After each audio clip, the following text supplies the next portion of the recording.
there's no doubt.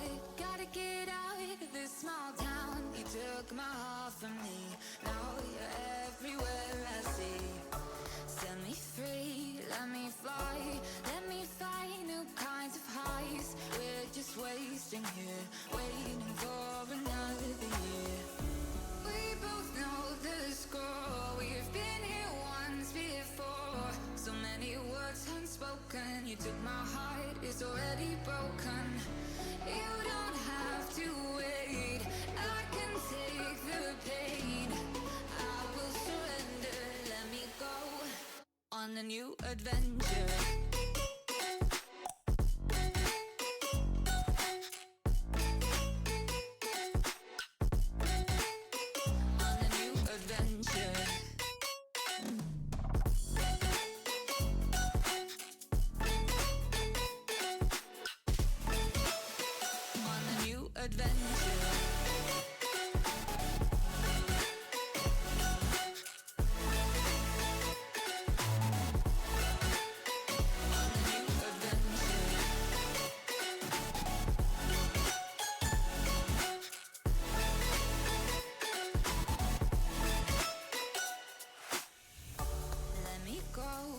My time, watch me build another life. Find another space, explore the world and find my place. Hope you find some peace of mind. Hope the night was worth your time. Threw my heart away, we won't see another day. We both know the score. We've been here once before. So many words unspoken. You took my heart, it's already broken. You don't have to wait, I can take the pain. I will surrender, let me go. It's a new adventure.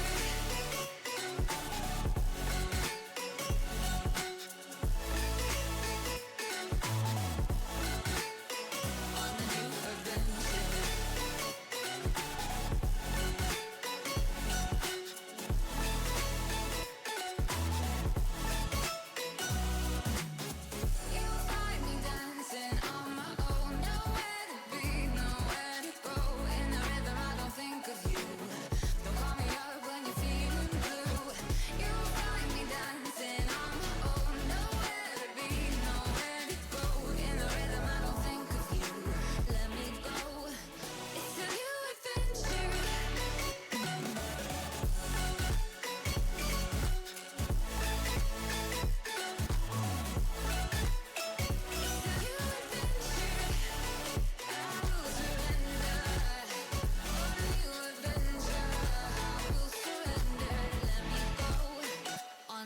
Adventure.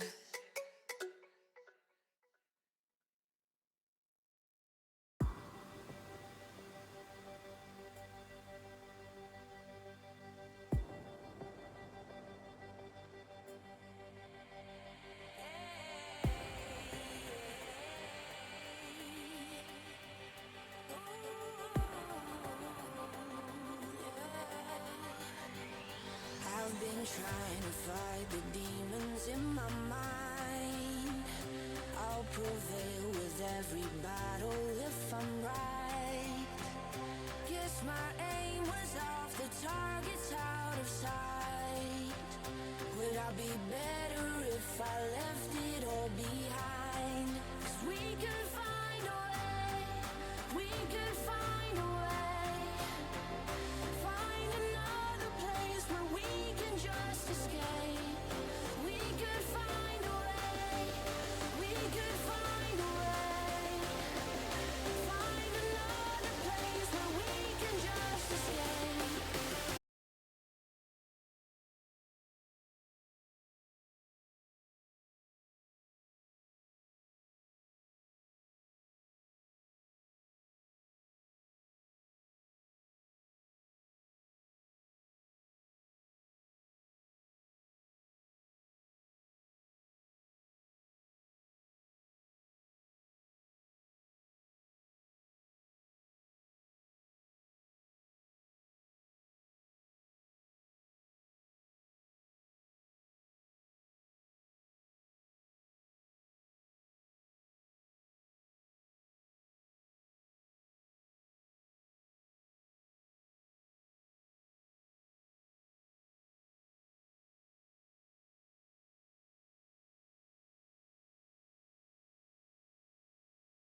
Build your team store. We're the brand that wins.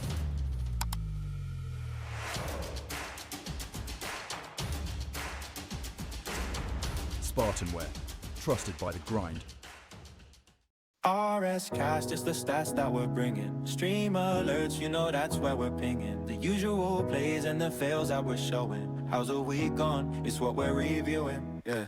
Rhino cost in the flesh, he's made the attendance. Paying for him drained all of our receipts account balance. He's made it big now, costing the main event action. Doesn't cost for us now, does it not give him satisfaction? Pegasus is his name, but of course we can't forget the sir. Team Serene haven't missed you as AGM, it was a blur. Didn't take long to win franchise of the season without you. Finally got yourself a haircut, that's so long way overdue. Well, we got ourselves a real life lunchbox on screen. With Kingsman around, there's one less player on your team. Dan Skew didn't want to run it back, not surprised man. Even scared of cash so fast, he flew straight to Japan. Lastly, Ma, please do us a favor and don't break the stream. If you didn't have V-Mix, you wouldn't even be on the team. RSCast is the stats that we're bringing. Stream alerts, you know that's where we're pinging. The usual plays and the fails that we're showing. How's the week gone? It's what we're reviewing.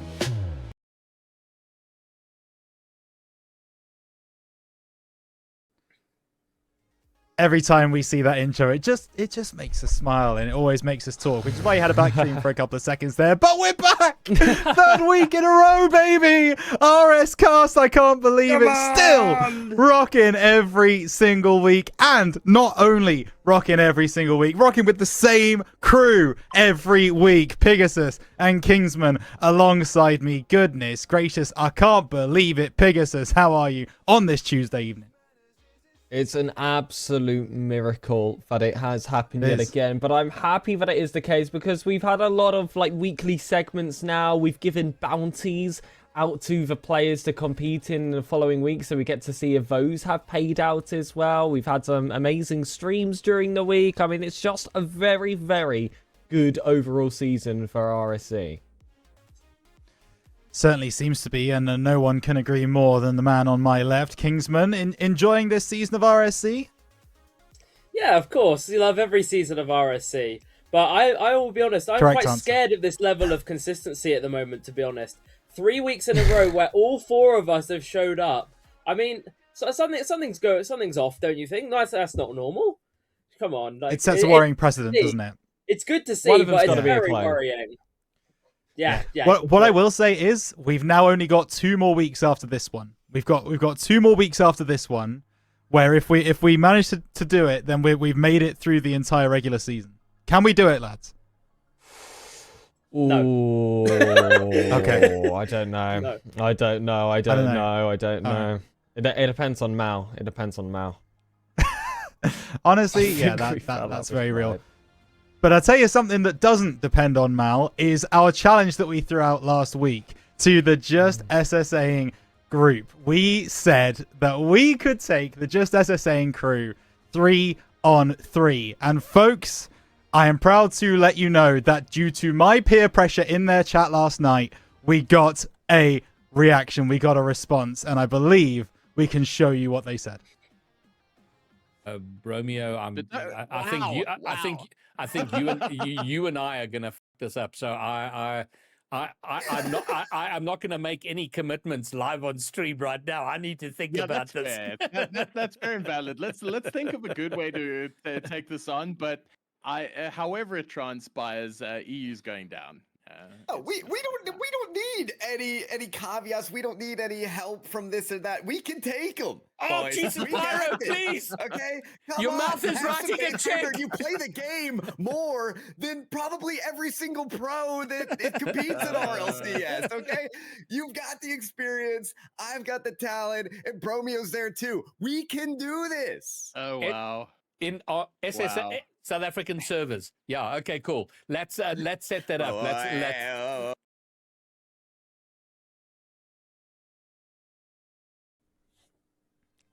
Hey, I heard it. I heard let's set it up. I heard the phrase let's set it up. So hey, if you're interested in that for some content in They got him. Never mind. Yeah, Great Bid got him. I thought they got him. It happens. We're back. we will be setting that up at some point. We need to figure out who's playing. We need to figure out what servers it's on. But boys, we've got that, haven't we? Come on, like, why is there even a conversation about like, what server it is on? We'll do the normal show match standards for when it's multi-region. We'll rotate every single game. If we need to coin flip the first, we'll absolutely do it. But that's a contract signed now. It has to happen. And I'm feeling pretty confident. I have got no idea what rank Bromeo could possibly be, but I reckon I've got Greybeard on lock, and for once I've got to give credit here. I think Kingsman's got them all locked down. What are you thinking, Kingsman? No pressure then. I can finally contribute to RSCast in a good way. Give me the carry this time. It's the carry, yeah. Finally, I can, or I just play the absolute worst, and everyone's like, "Yeah, how's this guy SSL?" What the? But no, I'm confident. I mean, I'm probably in the best position to be more than confident. I think just got to get playing the game again. I think. I mean that. I guess we'll never know. Hold on. Wait, there's an interesting point put in chat here by Conflict. For the sake of servers, do we do 4 games, proper RSC format? What, so we can have a tie? Just like regular league play in RSC, that is the format, technically. Or do we do best of 5, best of 7? Do we have to win by 2 clear games, so we could be going until like 16 or 20 games are being played? Goodness. Surely RSC Grand Final format, best of 7. Like, it's a proper show match, so best of 7 gets the most content out, unless we 4-0 them, which I'm confident will happen. Oh, yeah, it'll be 4 games regardless. That's the first thing. The only difference, really, the only thing that should give us not a lot of confidence is the guy in the middle of the screen right here. I know for a fact that I'm lower ranked than Bromeo. I will be the lowest ranked on the field, guaranteed. Even if I play the game for the next like month before the game. Yeah, it's okay. Oh. I don't want 2 of me. Oh, now we're fine. Now we're definitely fine. I know exactly what Mel's done here. The middle of the screen. Yeah, that's good comms from our producer. Good shout. But yes, so I think it'll be interesting. With me weighing us down, it'll be interesting to see Kingsman have to play with a true anchor around his ankle, like he has been to so many of the players here in RSC. Yeah, Dansku and Cass ring a bell, I think. I think if you ask them how it feels, I might just get some advice from them beforehand. But apparently I got referred to in past this clip as it was Pegasus, Rhino, and the other one. Yeah. So even for my rank, I think I just need to prove a point. I swear, I'm not just the other one. I'm here every week. I'm the longest standing out of everyone here. Put some respect on my name. You're so right. You're so right. And it's got to be one of those things as well, where like you come along into the server and then everyone just goes, "Oh well, that's their Smurf. That's their guy. That's just they've just brought that guy in from the bubble scene in EU.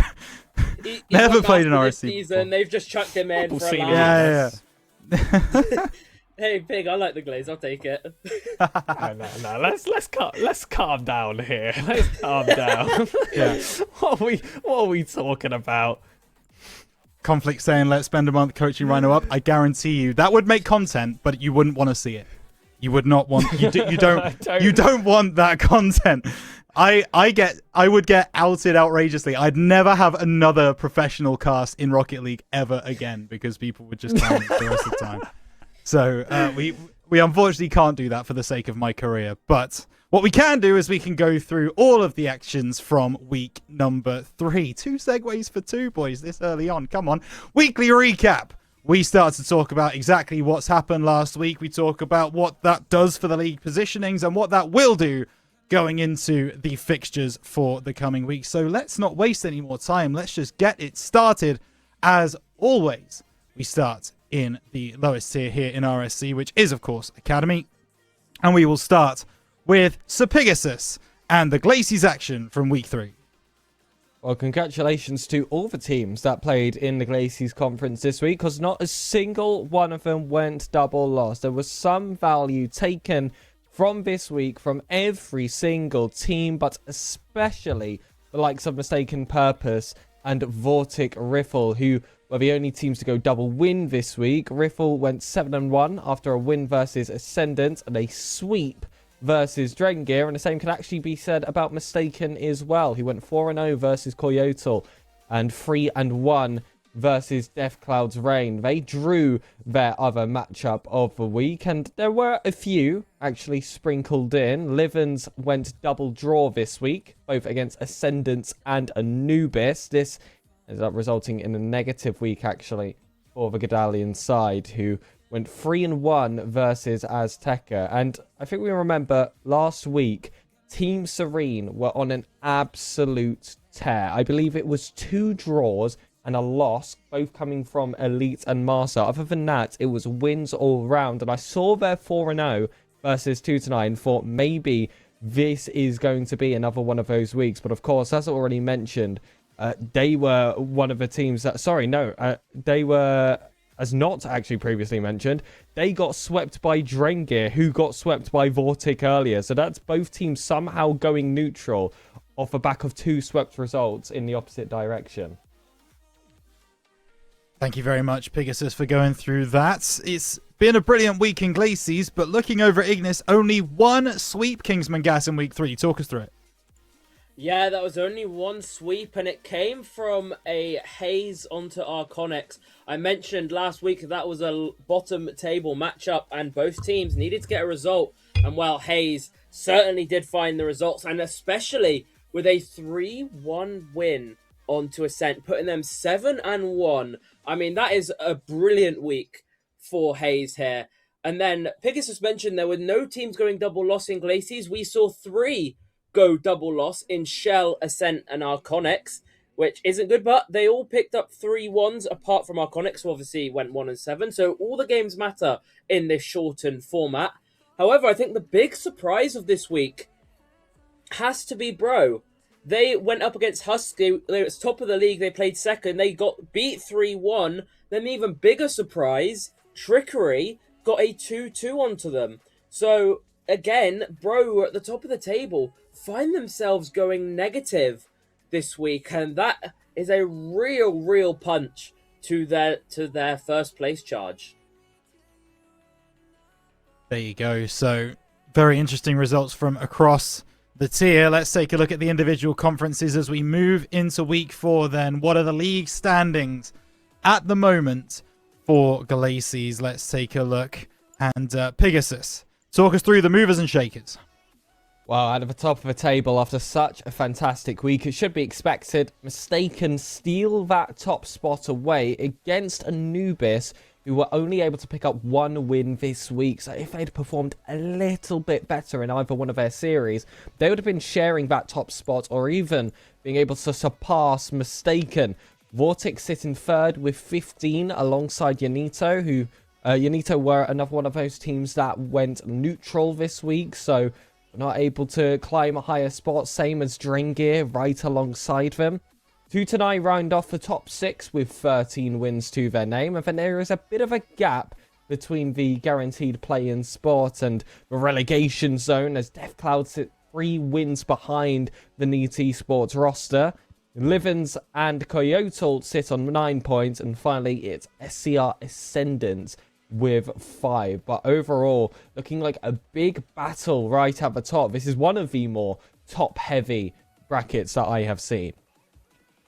Gotta say, I enjoy the concept of a relegation zone in RSC. I would just like to see how that would work moving forwards in the league. But no, absolutely, the teams certainly at the bottom right now, SCR, are struggling very much so. But I think anybody inside the top kind of 9 spots has a potential to get into the postseason still. So all to play for in Glacies. Let's take a look then over at the Ignis conference. With so many close games this week, surely the table is looking just as close, Kingsman.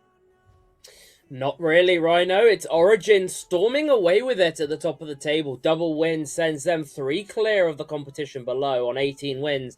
Then 3 out of 5. They picked up 5 of their 9 losses this week, sends them on to 15. Then below it is very, very close. 2 game wins separate 3rd and 7th. You got Husky and Calidus tied for 13. Trickery, who have picked up 4 draws in their last 5 on 12 wins. Hayes, who went very well, 7-1 this week, go from 4 wins to 11, and it shoots them into the top 6. It shows how vital every single series is.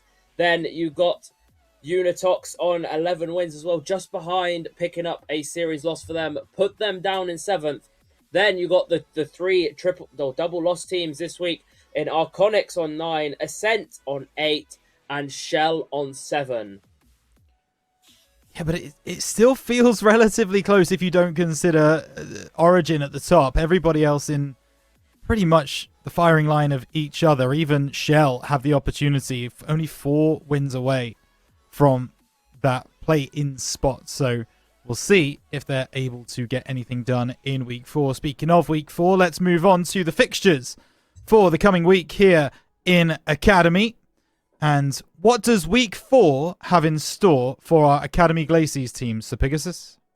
There was already a generational match played yesterday. I'm not sure what the result was, but 9th versus 10th. Kyoto versus Ascendants, with Kyoto currently on decent form with them being able to pick up a win in Week 3.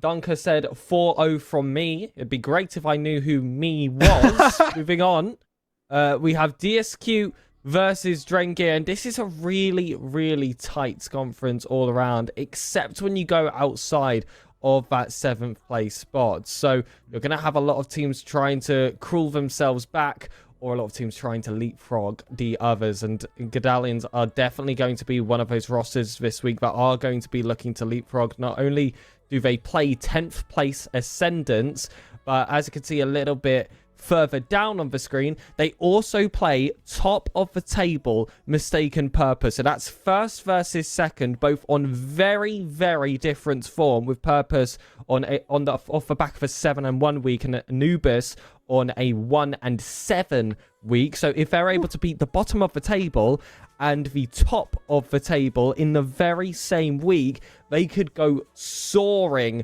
for a very late charge in the 5-week season. Purpose are also going to be playing Yanito the day before, so they've got a really tough week, Mistaken, because that is the current 4th place as well, despite what was their first swept loss of the season. That's a team that otherwise was in very high spirits.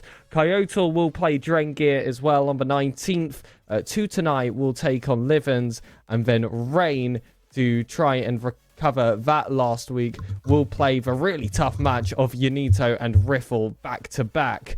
And finally, to close out the week, it's going to be 2 tonight versus Vortic Riffle again, who are also chasing for those top spots. Some big games in Glacies. Over on the Ignis side, Kingsman, what should we look out for? Yeah, Week 4 has cooked seemingly in the Academy tier, because Origin play Bro on the 18th. First versus 2nd game, where a win for Origins would see them surely secure 1st place. And I know that seems a bit of a throwaway statement so close to the end, but after that there'll only be 3 games left for each team, and it's a tall order. But Origins don't have an easier second opponent. It's Calidus in 4th place, unbeaten for a while now, so it'll be a tough game for them, whereas Bro have an easier game in bottom of the table Shell. So a poor result for Bro. They still have a bit of a chance to regain and potentially find a positive out of that week. Then Calidus is also another team I want to pick up on. They have Unitox in their other game, who are a bit of up and down in form. Wins, losses, sort of trading themselves off. So if they can get a good result then against Unitox, it pushes them in their charge against there. And the result yesterday is the other one I want to talk about, which is Hayes versus Husky. Husky were simply plodding along in 3rd place, doing enough to stay up there, but Hayes were the team in form to watch out for. So can Hayes continue their momentum, or will Husky put a stop to their run? Very much looking forward to finding out, Kingsman, as we march on through Week 4, the penultimate week here in the RSC Season 17. Remember, it's a shorter season than normal. We've halved the number of weeks. There you go. Draw one up on the tally chart as we look forwards then to look back on week 3 from the prospect tier. Let's go up into prospect and see exactly what was happening in the Glacies conference last week. Pegasus. He's probably was very much an all or nothing week here for Glacies. No, absolutely not, Kingsman. I don't know why you'd say that. There's a bunch of 2s, a bunch of 4s, a bunch of O's on our screen. And unfortunately, 2 of those O's are right next to the name SCR Impact. They ended up getting swept by DSQ Keanu and Death Cloud Thunder. But there were more sweeps that weren't as surprising. Vortic tied against Team Serene Yokai, being one of the closer matchups for sure, but definitely with quite some distance between them. There was also the likes of Cadalian Border versus Nanettle, and we're very used to seeing draws and thinking what boring results. It doesn't really feel like that's the case this time. Maybe Amagus and Yaskari going 2-2 is the one you'd look at and say that's not all that interesting. They were always close on the table, but that very same team, Yaskari playing Nanettle, who are very low down on the table and not being able to pick up a winning result, is quite surprising. Death Cloud, who have been high flyers in the season so far, not being able to take an extra game away from Umagis is pretty significant as well. Yokai and Devotion trying to climb their way into the top 6 spots will not be happy to drop points there either. But of course, there were decisive results as well, namely Keanu versus Devotion, with DSQ managing to go double win this week. Certainly, and it seems to me like most prospect teams are allergic to 3-1 results. Certainly on the Glacies side, only 1 to show for it, and on the Ignis side, a couple more at least, Kingsman. Yeah, not as prominent as you'd expect, but we've got 3 3-1s and only 1 sweep, and that comes from Snap onto Obscurity. A great result for them, but an even better result, mind, for Occultus. Snap had only lost 3 games before this matchup, and Occultus have just doubled that tally. So a very good result for them. But then Occultus drew with bottom of the table Core. This shows how very close this conference is, and the table will show that. I think looking at it, it might be the closest conference in the entirety of RSC at the moment. But I will not spoil anything. I will let standings get that. But a lot of draws. No team went double loss. The losses came for Spark and Obscurity, with Tomfoolery and Snap picking up respective wins, and good results for them, because all the draws, every single series wins, means you push away or push forward. Absolutely, it does. So let's take a look at just how they have pushed away or pushed forward as we take a look at the tables currently, starting with Glacies in the prospect tier. Pegasus, who has moved in week 3. Well, Thunder still secure that top spot with 18 wins, tied in Keanu. So equal on 15, but a lot of that comes off the back of the fantastic week that Keanu have been able to pick up themselves. They are the only team, actually, in this entire conference to go double win this week. Everyone else had a draw sprinkled in there somewhere. In fact, Yaskari actually had 2 this week, so they're on 14. Umagus on 13 right behind, then down to 12 for Balder and Yokai, which is going across that border between 6th and 7th place as well.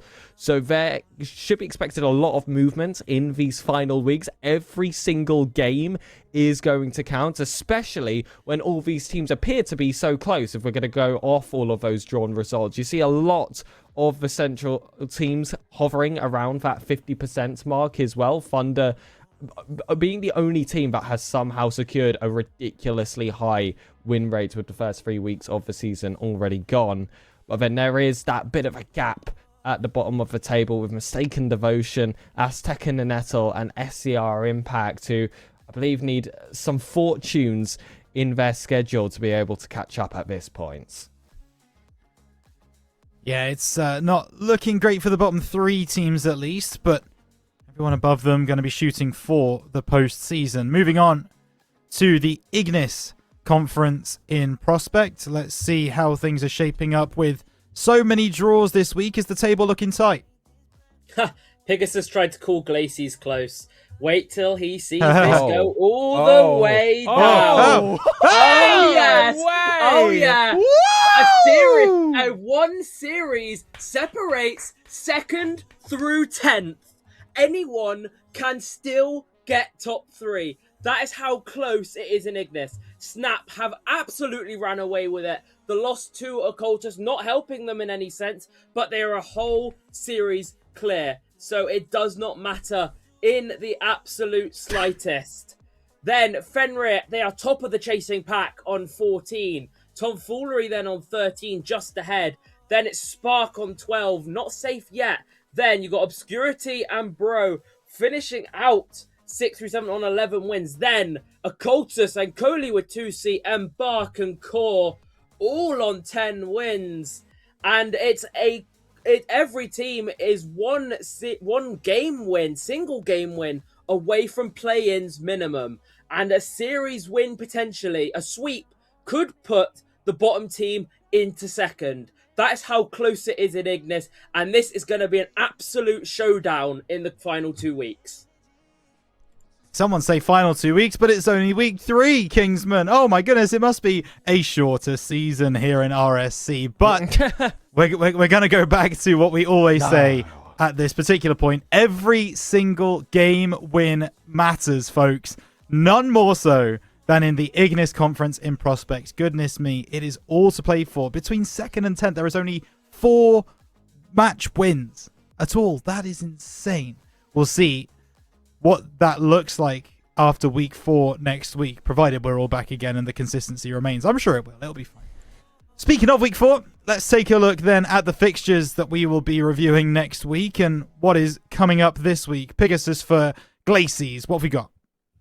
Thank you, Gemini Rhino. Is not as close as the Ignis Conference, but it certainly still is going to be vital that all of these teams pick up results. Starting off, it is Magis versus Yokai. Yokai are one of those teams that want to crawl their way back into those top 6 spots so they can even qualify for the play-ins playoff sections in the first place, but time is running out for them. That should be getting played at some point, if it hasn't already. Nanettle are going to be taking on 2nd place Tide. This should be a match for Nanettle to pick up points. They're currently, for Tide to pick up points. They're currently 2nd overall. Nanettle are 9th.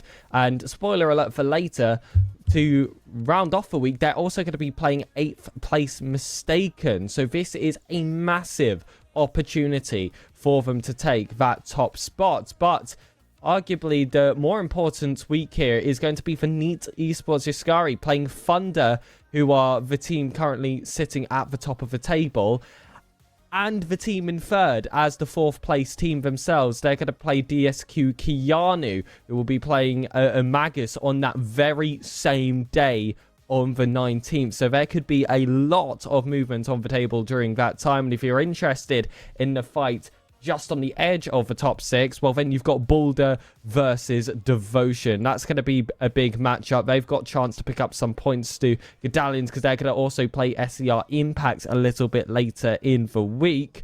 And finally, Impact will also be playing Team Serene Yokai in this very same week. So some teams that have the opportunity to pick up wins through their difference on the table, and some of those that are so close together and will look to try and create a gap.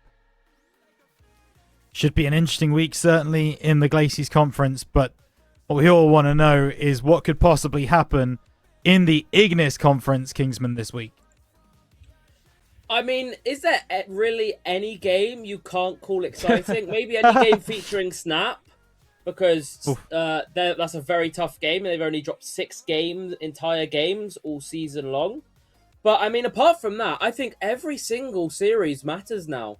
Every single team is basically taking game wins off of another team in contention with them for a top 3 spot.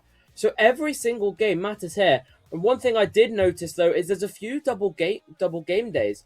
Tomfoolery played both of their games yesterday, and I really hope someone in chat has got both of those results, because that could be potentially defining for them. Because if they've lost both, then they could see themselves absolutely landslide down the table.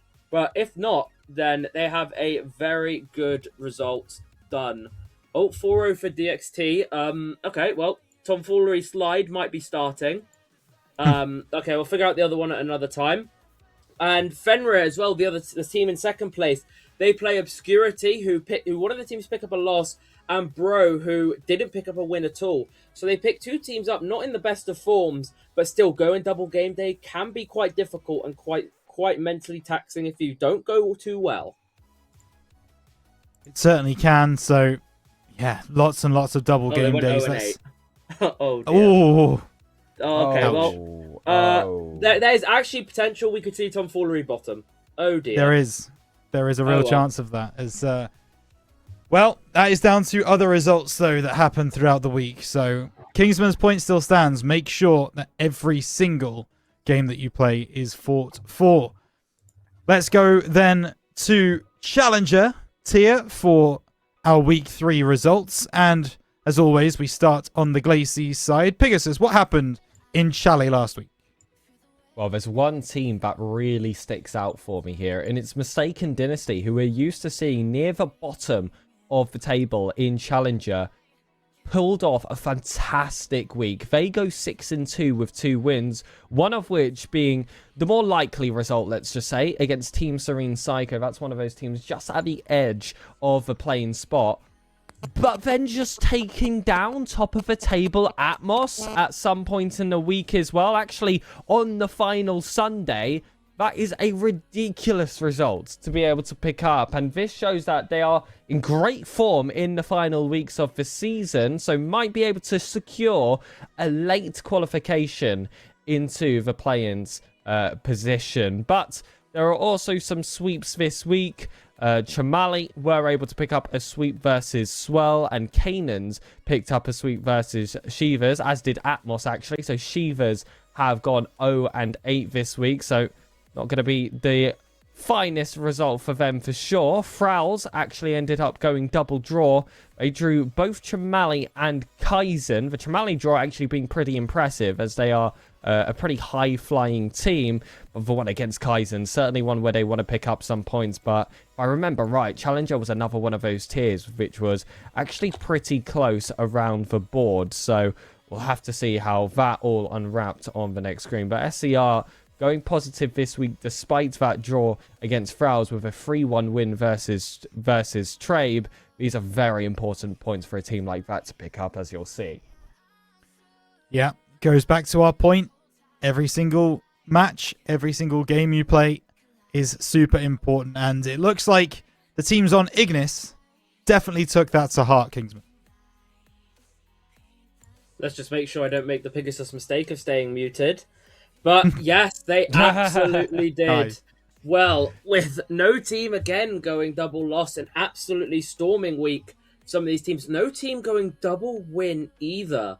So an absolutely, mixed week for all the teams, really. The results I want to pick up is Fujiyoshi. They picked up a very nice series win onto Eclipse. They were near the bottom of the table, Fujiyoshi, but getting a result there. In the other one, they got swept, but we only like to focus on the positives here.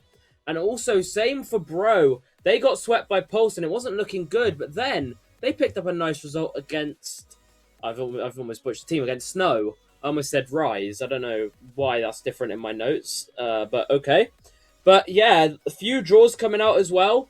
But mainly Amarok and Mischief, the two teams at the top, keep going in their charge at the top. And well, they might make it a very dual-sided top 1 place catch.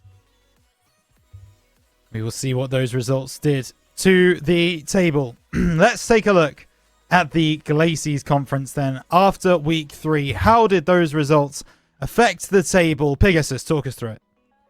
Not quite Prospect Ignis, but it is pretty darn close. Atmos running away with 17 wins.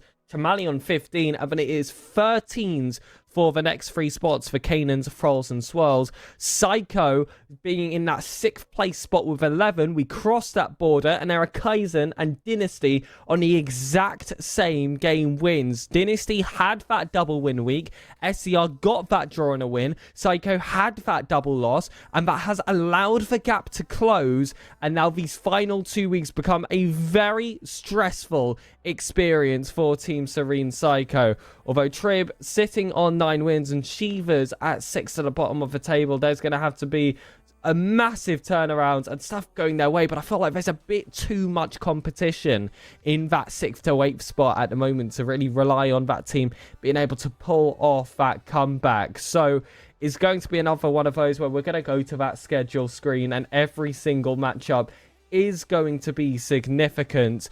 But Kanan's with that double win they picked up, Psycho with that double loss, and Dynasty and Kaizen being able to go positive has really shaped up this league, this league bracket. Really has, and I'm very interested to see how Atmos do in the last couple of weeks, because it would be easy to kind of take your foot off the pedal a little bit, being 4 clear at the top of the table from the play-ins area, but we'll see. We'll see whether that does come true. We'll see whether they are going to continue on the run that they have been on. Meanwhile, over on the Ignis side, let's take a look at what the standings are looking like over there in Challenger tier. And Kingsman, any surprises that maybe you'd expect you've seen after the results from this week? I don't think so, Rhino.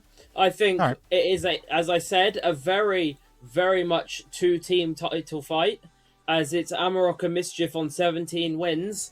However, I might eat my own words at this, because Pulse are only 2 behind on 15. However, that negative goal difference, let's just say they're not as dominant as the other 2 teams at the top. They get the game wins, but maybe not the score lines that they would hope for on 15 wins. Then 2 below them is Rise, positive goal difference and positive win ratio. Snow then on 12 wins, settling equal in the middle of the table. Then you got Eclipse, who didn't pick up a series win this week, dropping all the way to 6th. Ember, who haven't found a series win in the last 5 games, find themselves just 1 game behind, showing every game still does matter. Then Qantas in 8th, along with Bro and Fujiyoshi, even though picking up a series win, still find themselves at the foot of the Challenger Ignis table. There you go. So, still all to play for, very much so in Ignis. Even Fujiyoshi at the bottom, only 3 wins away from the play-in spots. So, the fixtures are going to mean quite a lot for everybody on this table. And let's take a look at those fixtures now as we start with Glacies. What is week 4 looking like in Glacies Chally, Pegasus? Well, it looks like the current bottom of the table got all of their are getting all of their games out of the way today. They're playing Chamali, who are 2nd at the moment. This is an important match for Azteca to try and maintain that top 3 spots, because of course that guarantees your spot in playoffs, and if you can steal that 1st place spot, that gives you a guaranteed playoffs with 2 lives. You don't even have to play in the play-ins day. Had it confirmed there as well that Azteca did 3-1 Gadalians, as their positions on the table would suggest. Kaizen SCR, they were on a bit of form in the last week, will also be playing Shivas today, so we'll await that result a little bit later. But we have also got Psycho versus Kanans. They've got quite the tough week this week, Team Serene, having to play this Kanan's side, because they are currently 3rd overall, and later down the table on that Sunday they're going to have to play top of the table. So teams around that 6th place spot, and it was shared with 7th and 8th, could potentially dislodge Team Serene from that play-in spot. Swirl will go on to play Thralls, Chamali play Trib, and Dynasty is the team I really want to take a look at here. This was the team in 8th spot, but they had that equal amount of wins as 6th place Team Serene Psycho and SCR Kaizen. They play Kaizen this week, and they also play Kanans, who are 3rd place on the table at the moment. They're a very, very strong team in their own right, but if they can take that game, that would be huge for their spot on the table, and that would shake up the top a lot as well. Swell are going to be playing Atmos this week. That's going to be 5th place versus 1st, and then it's going to be Frowls versus Trabe. It's 28th. Yeah, it's actually the 21st. That's it's actually going to be on the wrong. 21st. Okay, but yeah, thank you. Yeah, they've scheduled that one a week late. Don't worry about it. It is happening this week, we promise. As are all of the games happening over in the Ignis side of the tier, Kingsman. Yes, they are, and the team I want to focus on is the team with a game tonight. No, it's not Rise, it's Pulse.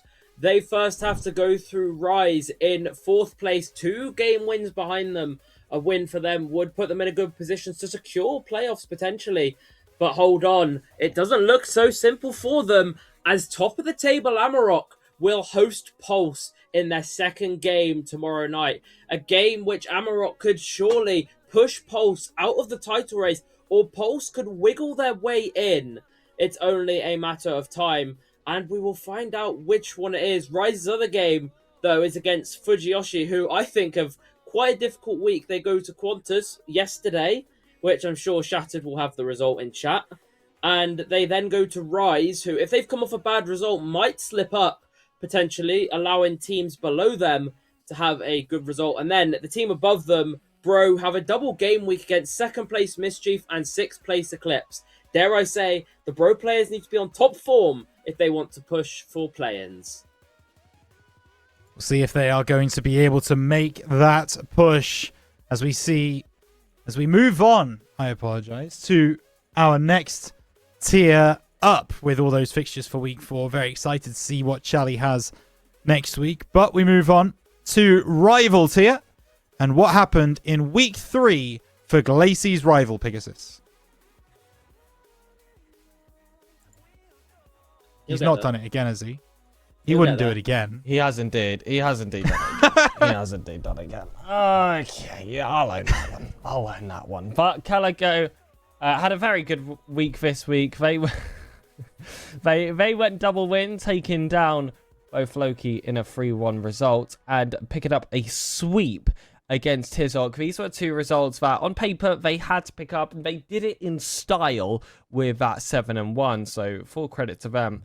That's a great performance. Shinjiru, though, getting that draw versus top of the table SER would have been a great result, would have been a great opportunity to climb up the table, but then they went on to lose to Mistaken Identity. So that's going to stop them dead in their tracks and advancing, but SER were also falling victim to a slowed down advancement. Needs Esports Scaff managing to pull off a draw against that team, and they're not typically a high-flying team in this conference, so that is a huge result for them, which is made even better with their 3-1 win versus Tizok a little bit lower down. That will mark a 1-7 week actually for us Tekka.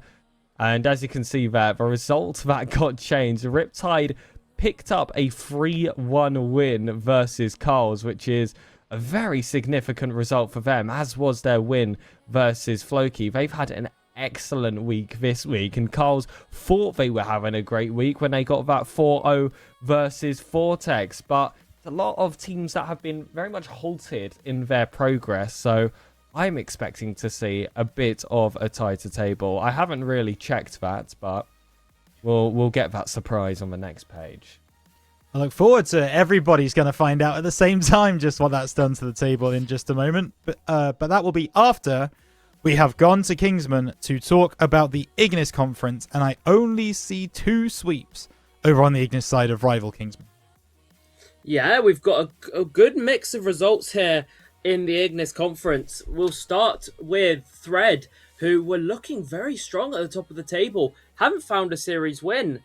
They found a draw against 2nd place Unitox, which looks like a brilliant result on paper to them. And then they lose to Cuzzies, who weren't even in the play-ins position. I mean, absolutely insane if you're to think about it. But neither team just able to pick up. And obviously Unitox couldn't find a win either, getting a 2-2 with Raiju. So a bit of progress halted at the top and potential for Marvel to push on. They went 6-2 and a very strong week here to keep themselves going. They were the only team to go double win. So very big progress for them in the middle of the table. And there's only one team to go double loss, and that was Focus.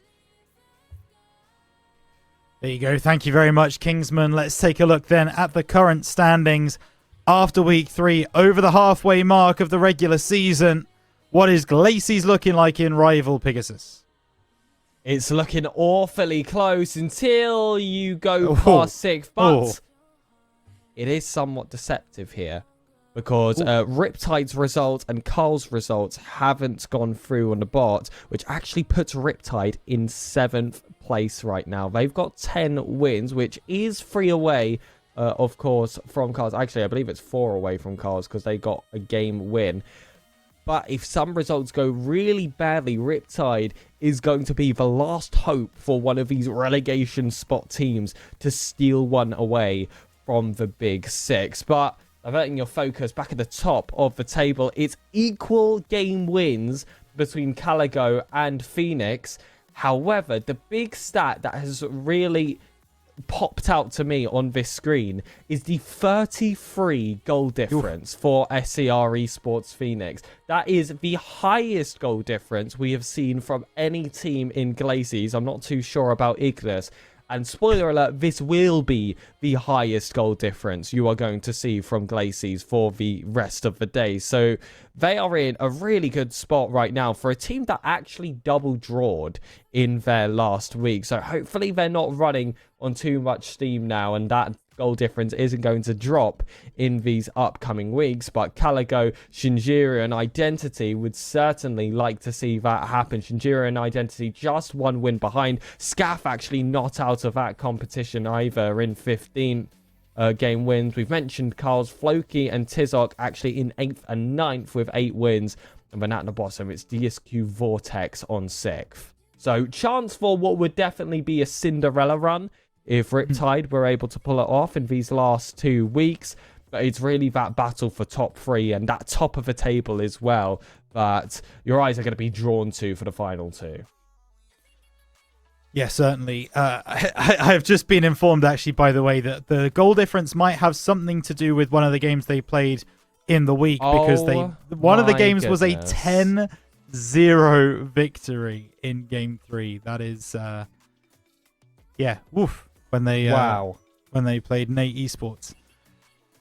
Yeah, that checks out as well, with Nate's goal difference being a little bit lower. So, fair enough. By the way, Mal, I love the drawings on the screen, but I really actually want to get an idea of every single one of those those different standings, if you could. You know, the play, the win percentage, the goals for, goals against, and goal difference. If you could update those as well next time you need to, that would be great. Let's take a look at the Ignis conference then, as I believe there will also need to be a little bit of of movement in this page. Kingsman, talk us through it. Yeah, and both those teams that struggled to find a series win still sit top, as it's Thread at the top from Unitox in second. But look at the gain Marvel have made. They only sit 1 series behind now, and an absolute thriller for the top spot will commence, as Aptus are the team that is going to be on 14 wins. And then it leaves a bit of a gap between... Oh, Mal's drawing. I'll let him draw. I'll talk around it. As it's apparently Raiju. No, it's... I don't... As Mirage go to 5th, I think. There he is. He's done it. Yep. Raiju 7th. Bro, oh yeah, because it was a 3-1. So Mirage are on 11. Flame are also on 11, so 3 game wins behind. And then you got Raiju and Nightfall on 9, sitting just outside the play-in position. So in with Cuzzies. Then it's Focus, a full 5 game wins behind. I mean, that is a mountain to climb. Yeah, it certainly is. But with 3 teams being on 9, 2 teams now being on 11, that's fight for 5th and 6th spots is going to be very, very tight as we move forwards going into week 4 and 5. For now, we can only look at the week that is ahead of us, and that is week 4. Let's take a look at the fixtures then. In rival, Pegasus, Glacies, what are the big games to watch out for? I'm really struggling on where to start here. So we're going to go with the beginning. Carls are going to take on Tizok, and then they are going to take on Floki. Floki wanted to climb their way up, but of course they've already been leapfrogged by that Riptide team we mentioned earlier. Vortex are the bottom of the table team right now, so Shinjiru is going to be vital for them that they pick up points against them if they want to hold down that top 3 spot or steal that first place from them. As well, Floki, it's a chance for them to pick up points and potentially make a real shock run at the end of the season.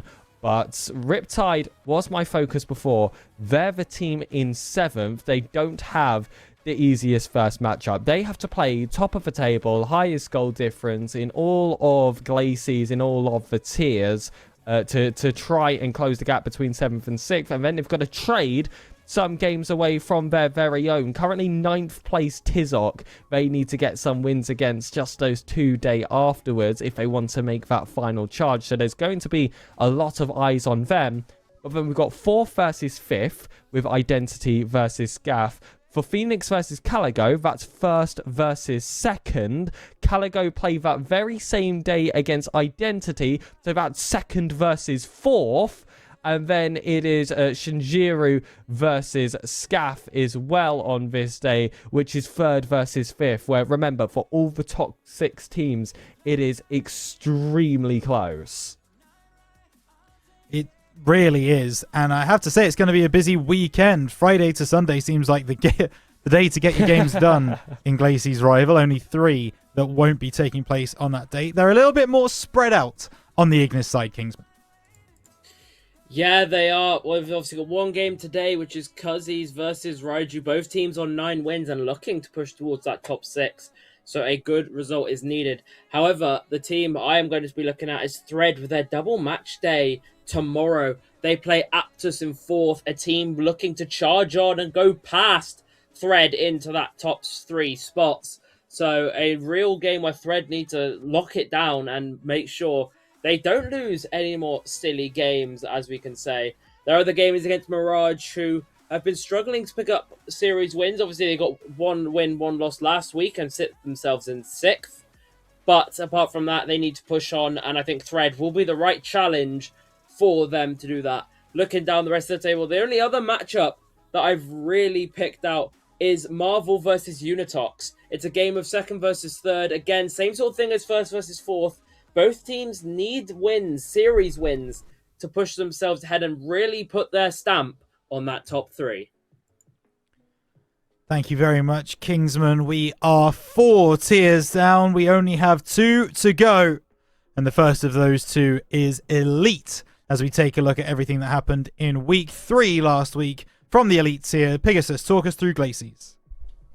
Well, first of all, I believe not a single team going double win this week. So there was trades all across the board, many of which coming from those drawn results, like Giles versus Okami. That was our 1st versus 2nd place matchup that we were hyping up last week that, as expected, did end up fizzling out. Legacy versus Aphrodite also being a draw. That's a near bottom of the table of a matchup. Carbo versus Nefeli. That was the other team. The other matchup, sorry. I believe I shouted out last week as 2 teams very close to each other.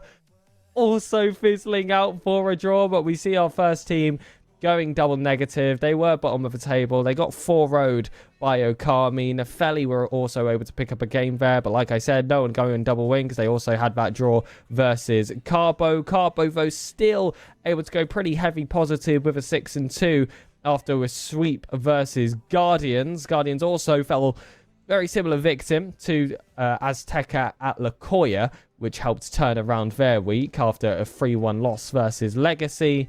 And finally, it is Fig who went 5-3 this week with a lot of credit going towards that sweep versus Gadalian's Aphrodite, because they also had to face a defeat. This time, it was against Team Berserker's Giles. Yeah, and how important could that sweep be? We'll find out in just a moment's time. But first, we have a very even, I think it's fair to say, distribution of results from the Ignis Conference, Kingsman.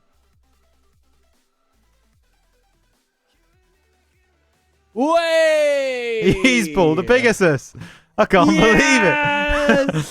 It isn't Maybe just me. That is isn't quite just me. frustrating. Oh well. Oh well, what can you say? It happens to the best of us. It happens to the best of us. I'm sure it'll happen to Rhino Indeed. eventually. So yes, we got a nice mix. I Rhino. doubt it. No, it will. 3 draws, 4 3-1s, and 3 sweeps. Blaze on the receiving end of 2 sweeps. So 0-8 for them, not really looking good. Frecky were the other team to pick up double loss this week. However, they picked up 1 game win, and that was against Link. How important that will be? Well, the table will show that. There was only one team, though, to go double win, and it was Bro, getting 2 3-1s, 1 onto Summit, a team that were up in that first place spot. I believe that was the match I said to watch last week, and it was Bro coming out top, and also 3-1 onto Link, which, looking at it on the table-wise, they should have been hoping for a sweep in that matchup. But a series win is what important. But I always like to say, in this short format, every single game counts, and at the end of the day, I'm sure we'll see a lot more head-to-heads this season, but 2 teams this week also went double draw. There was only 3 draws, and Magnolia and Deception featured in 2 out of the 3 in all 3 of the draws, actually, as they both went double draw. So, draw merchants, maybe? Maybe. And don't worry, Kingsman. It won't happen to me because my internet does it for me these days. Just puts me on mute. We move on to check what those results did to the standings, starting with Glacies. Pegasus, how are we looking going into week 4? There's a pretty defined top 3 as it stands, with Giles on 17 wins and Akami and Carbo on 16. They'll each try to steal that top spot away from Giles, and it's really hard to pick a favourite between them of who's going to be that team to step up to Berserkers. If only Team Serene and DSQ could play, so we would know who's the better suit. Maybe we can look a little bit later. But Death Cloud Nepheli currently on 14 wins. They'll be the gatekeepers of that top spot. You get that first round bye if you're in 4th place when it does come to that play-ins a little bit later down the line. But Fig and Atlakoya still very much in range to steal that away from them. But even closer, hot on their tails, is going to be Mistaken Legacy in that 7th place spot. They're going to need a few huge results in these last 2 weeks if they want to take that one away. You then have SCR Guardians, Gadalians, Aphrodite, and Vortic Cataract on 9, 7, and 6 respectively, which look a little bit out of range at this point, but definitely not as much for SCR Guardians than the latter 2. Yeah, something I would say in regards to Mistaken Legacy is obviously their goal difference being on 0. They are in the best spot possible, really, if they are to make a charge into the play-ins. We'll see if they're able to do that going through week 4 and week 5. But let's check in then with the current standings in the Ignis Conference. See if it's a little bit tighter in this conference than in Glacies. Kingsman, is it? Yeah, a little bit, with Bros at the top on 18 wins. They are closely followed by Summit, who they did beat this week on 17. It's then Darkness rounding out the top 3 on 15. Then it's Deception, one of the double draw teams, on 13. Celeritas and Anguni on 12, looking very nice and equal. Then you got Link in 11th. Frecky, who went double loss, find themselves on 10 wins, a real slip down. Magnolia find themselves on 10, tied. And then it's Blaze, who are 10 games behind. Surely, can we just say they won't make it at this point? Yeah, we can. Moving on. I think that's pretty much about right. Listen, we wanted to spin the tale last week of the Brave Blaze comeback. I'm not sure it's a tale I can spin at this point. There are still quite a lot of games to be played, but they would have to have a monumental turnaround in form if they were to make a charge towards the play-ins and playoffs. So let's take a look at how the teams are going to get there as we move into week number 4 and what the fixtures are going to be, as always, starting with Glacies. Pegasus, what elite games should we be looking at? Well, first of all, I wanted to mention about that poor Blaze team at the bottom of the table. Do you remember when we clowned, I believe it was that Azteca roster in Challenger, that one season, Kingsman, and then they went on to go like 8-0 or something ridiculous. And that's to the series, not to the game, by the way. That was a crazy time. But starting off at the top here, we do have Guardians versus Nepheli and Cataract versus Fig, being 2 games that should have already happened. Everyone's taken the Tuesday off, moved on to that Wednesday, and Atlacoya play Aphrodite. Atlacoya currently sitting 6th place. They cannot afford to make any mistakes in these final 2 weeks, or they could get upset just at the final hurdle. Carbo are going to be playing Okami, which is a huge matchup. This is what I was alluding to before. This is the 2nd versus 3rd place. They're on the same amount of game wins, only 1 behind Giles in 1st place. So should a big win be picked up here, they can definitely steal that top spot. But every time I've tried to hype up these matchups, they keep ending as draws, Rhino and Kingsman. So hopefully that does not happen again. Legacy will play Cataract. This is a matchup in the relegation zone currently of the table. So Cataract maybe being able to catch up, but as we said, probably not, just looking at how many wins that would require. Guardians take down Aphrodite. That's a very similar storyline as Legacy versus Cataract. And then it is top of the table, Giles against 6th place at Lakoya, a team just fighting for survival versus a team that is trying to take all the greed of that top spot. Legacy will also be playing Giles. That is a 7th place matchup. So again, Giles looking to be the gatekeepers of those teams that are hunting for that 6th place spot right now. Nepheli will play Okami as well. This is 2nd versus 4th. So this is another huge match at the top of the table. Okami not having as easy of a week as DSQ this week, so they should be your favorites to steal the highest spots, but it's certainly not easy. Still having to play 5th place Fig on that Sunday. There you go. And Pegasus, draws just mean that they were close games. They're close teams. It's exciting for the playoffs and play-ins when we can actually, one of them needs to win in a best of 5 or a best of 7. Can't wait to see some of the postseason action here in RSC. But switching sides onto the Ignis side, Kingsman, who's going to get their 3 wins from Blaze this week? Well, answer to that question, it's Frecky in 8th, who will need a good win, and Bro, who really can push on at the top of the table.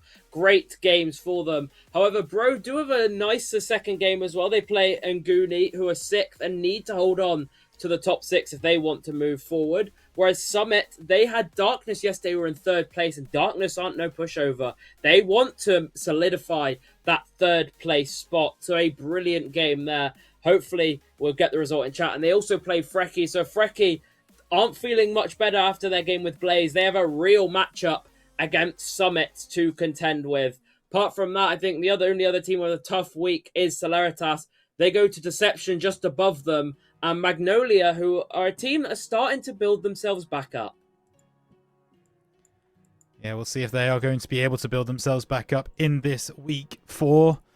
Folks, we have finally made it to our final tier of the day. With 6 tiers, this whole review process does take a fair while, doesn't it? I think we will have been going for an hour by the time that we have got to the end of it. But it is a very, very exciting tier indeed. It is the master tier in RSC. And for the week 3 results from Glacy's Pegasus, what happened? I believe in the week 2 recap, this was draw central in Masters, but now positions are starting to settle a little bit, and there hasn't been really any shock results. A lot of these matchups were on opposite ends of the table, bar one. And I want to bring your attention to SCR Galaxy, who first of all got that sweep versus Montezuma. That was expected. That's not the matchup I'm particularly interested in. However, near top of the table, currently in contention for guaranteed playoffs, Tempest being taken down by SCR Galaxy. Now that is a lot more like it. That will definitely cause an impact on the table later. But Zeus, despite picking up that sweeping results versus Mistaken, they don't go double win this week after a 3-1 loss to Berserkers. Kazoku's a very similar story. They get a sweep versus Firein. They then go on to lose versus Tempest. And then there was another sweep down the table. We saw SCR. It was Maelstrom versus Montezuma. They are able to get the full 4 points there. So Montezuma go 0-8 this week. But Maelstrom also got a draw alongside it. So they will go positive themselves. But can't blame them too much. They went up against the draw merchants Nox, who also drew against Mistaken later in that week as well. So overall in Glaciers, teams are starting to find their spots, but there's always a bit of chaos in the final 2 weeks. So we'll see if they're going to be a late explosive burner. And we live for the chaos, don't we, Pegasus? Looking over then at the Ignis conference. How are things looking over there, Kingsman? Well, they are looking very good. Yuki are going to be the team that are going to push on here, sweeping Illusion and getting a 2-2 against Heck with sub. So a very good result for the league leaders as they look to extend at the top. One team that had a bad week this week, though, was Virtus. They went 1-7 after being a very solid team towards the start of the season. They got swept by Prime and 3-1 by Zenith as Prime decided to activate Prime Time and also get a 3-1 onto Abyss. But again, another Ignis conference with a very good mix of results here, and Bro being the only team to go double draw this week. So we have our draw merchants in Master 2. We certainly do. Let's see what that has done to the tables as we look towards Glacies first in Master Tier. With all of the week 3 matches that have happened, let's see if we can see the table and who is where. And there we go. Pegasus. How are things? Well, it says Elite at the top. I assume it's Master. No,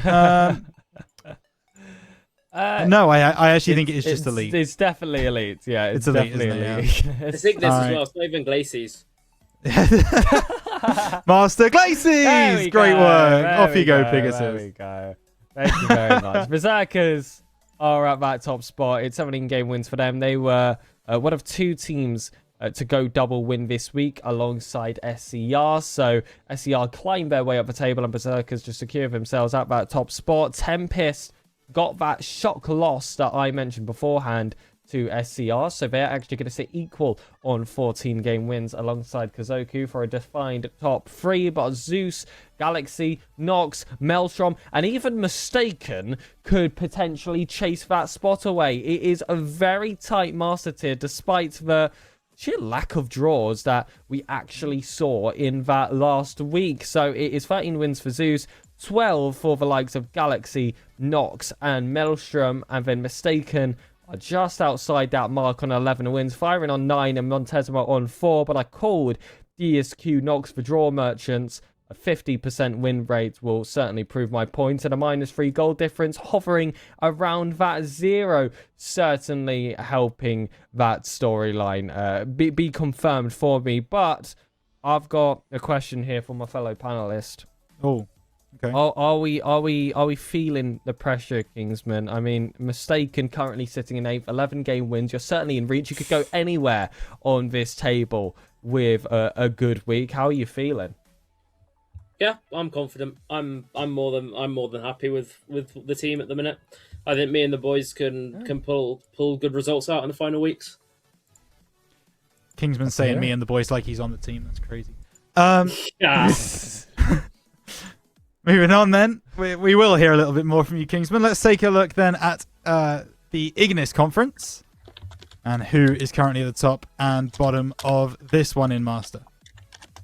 Well, as I mentioned, Yuki at the top. Brilliant results for them as they sit 19 wins, absolutely flying in the Ignis tier. Then 5 wins behind them, you have Prime and Bean on 14. Virtus with a 1-7 week find themselves on 12 game wins. Then it's Oaks alongside. Then just behind is Zenith and Inferno, Abyss and Illusion on 10, and Heck on 9. 3 game wins separates 4th from 10th. So we have a very close Master Ignis going into these final weeks. Yeah, we really do. Just looking at that across the board, outside of Yuki at the top of the table, everything else is pretty much there for the taking. 5 wins separating 2nd from 10th. That means the fixtures this week are all important, as they are across the entirety of RSC. So let's take a look at them then. Week 4 in the Master Tier looks a little something like this. What should we be looking out for, Pegasus in Glaciers? Well, this is very early week heavy, and the games that have already been played look fascinating. Tempest versus Montezuma, possibly being the dullest of the lot, unless Montezuma somehow picked up a win there. Maelstrom versus Zeus, and Zeus versus Galaxy, and Galaxy versus Nox means Galaxy and Zeus played 2 games in the very same day.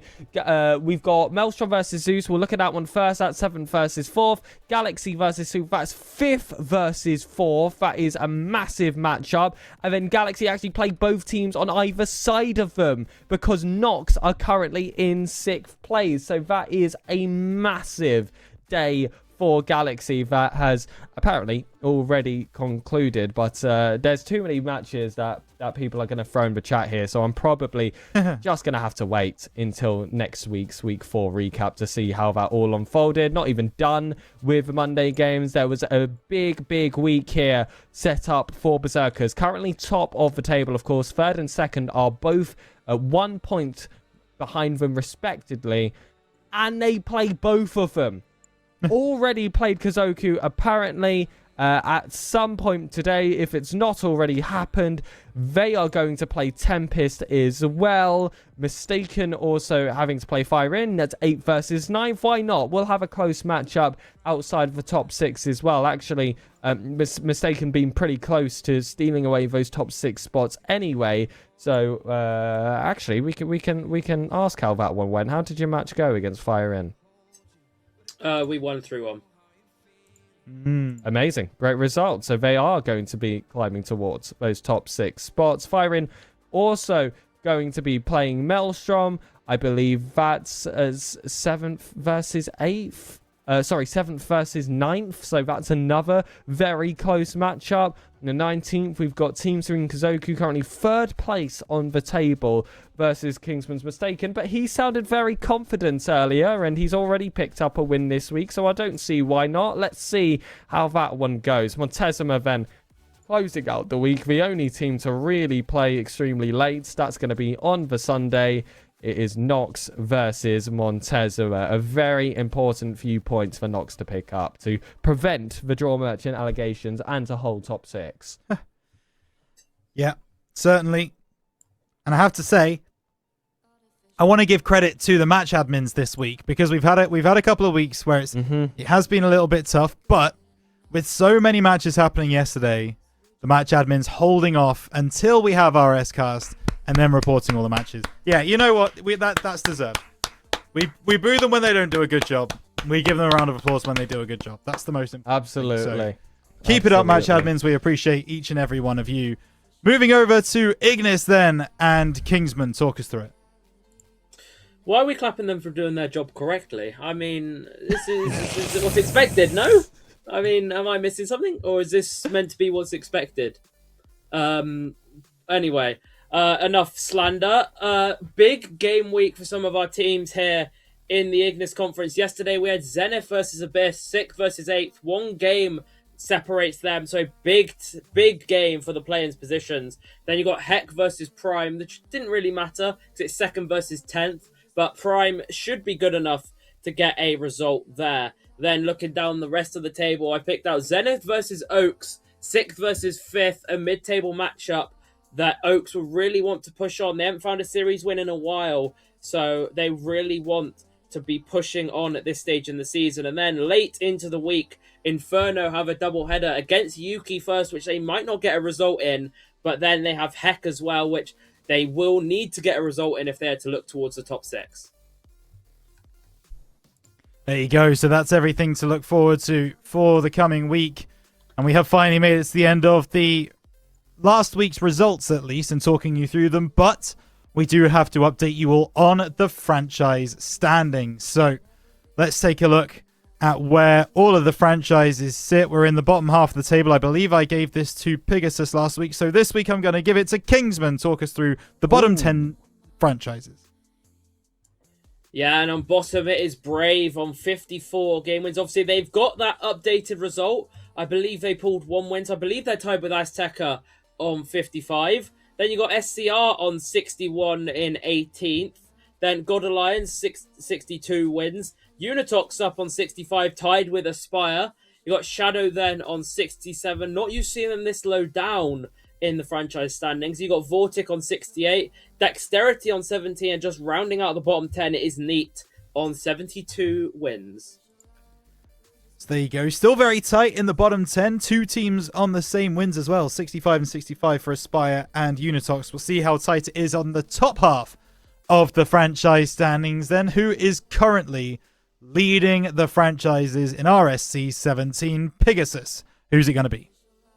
We'll start off from the bottom. Surpassing 50% is Illusory on 73. Bro Community and Mistaken follow on 74. Team Mushy P Brains follow on 75. There's a bit of a gap as we reach Death Cloud Esports just shy of that 80 wins point, but I want to point out 55 goal difference across the entirety of that organization. It's very clearly a very attacking org in terms of their playstyle and identity. DSQ and Chrome Esports are on 82 wins, and just when we were talking about goals scored, it's 392 for Chrome Esports, so very much expected to cross that 400 goals for mark in the upcoming week. But then it's your top 3, your bronze, silver, and gold. Fair play to Nexus, taking third with 83. Team Serene taking second with 84. And at the top, it's Berserkers on 87, who did have a fantastic week this week, and are actually missing a result, which I believe puts them on 88, if I remember right. I believe they lost that series that isn't mentioned on screen, but it doesn't matter because they're winning in the franchise standings. Team Serene, the defending franchise of the season, still have an org to topple down, and Illusory have dropped down quite a fair bit from the earlier times we've seen them. Yeah, I believe even after week 1 we were talking about people getting sick of Illusory dominance, and now they're down in 10th, so yeah, the people getting what they want, I guess, as we march on here in RSC. So that is what happened in week 3. Those are your updates. And Pegasus, we're over the hump now. We are beyond the halfway point of the regular season. I can't really believe I'm saying that, to be honest, in an RSC season. It feels really weird, but it's crunch time now. Yes, it really is. And I didn't feel that pressure, let's just say, early enough when I was a player this season, because it really does come at you fast. You have that first week, maybe it doesn't go too well, and you go, oh, okay, it's fine, we're working stuff out. Make a roster change in week 2, and you're like, okay, now we've just got to work out this roster, this will take some time. All of a sudden, you're halfway through the season, you're near the bottom of the table. It is a ruthless format, and there is a reason we have mentioned it so many times, because I'm wondering if it's been the same for you, Kingsman, but it definitely was felt from me when I was playing. Yeah, keyword is I'm still playing, and you've gone to the FA list. Yes. But yeah, no, it is so much more crucial. So many teams, I think, panic a lot more in a sense of it's shorter, and then people are like, oh, we haven't got results yet. We can't give the team a time to sort. We can't give a team 2 weeks to sort of get in their rhythm, get in their mojo. You've got to be getting results from the off, and obviously teams have been changing it up. And maybe I don't think Blaze are changing. I think Blaze are the only team comfortable knowing they won't be making the top 6 this season. But yeah, no, it is a lot of pressure, and I do understand the struggles of some players this season, or the harsh reality some players have faced. Yeah, wrong and strong, I say. Stick with it, Blaze. Why not? Listen, it's a short season anyway. There's an asterisk next to the people that win this season. Go again in season 18. Why not? But we will move forwards then as we take a look at the clip and fail of the week. These are the individual clips that you send in. Yes, you, the community, from your RSC games to either show off what you can do on the field or make it very apparent about your shame that you experienced on the field. And we're going to start with the former. We are going to start with the clips of the week. So here is everything we got submitted from this week's Clip of the Week competition. It's that time of the week again. RSC-EU's Clip of the Week, brought to you by trophi.ai. Use code RSC-EU to get 12% off Rocket League coaching for 12 months. Now, let's check out the plays.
You know, it's nice sometimes in Clip of the Week where like the quality of clips changes, you know, throughout the thing, and you never really know which one's going to be Clip of the Week. Pegasus, they saved the best for last. What was that? I agree. That Dash and Dreamy clip was incredible. Pre-jump, two-man passing play. I did like the passing play right at the very beginning, but there were not as many pre-jumps. It was just nice and calculated. It was a very smooth transition from defense to offense, but on pure aesthetics, I mean, it's easily Dash and Dreamy.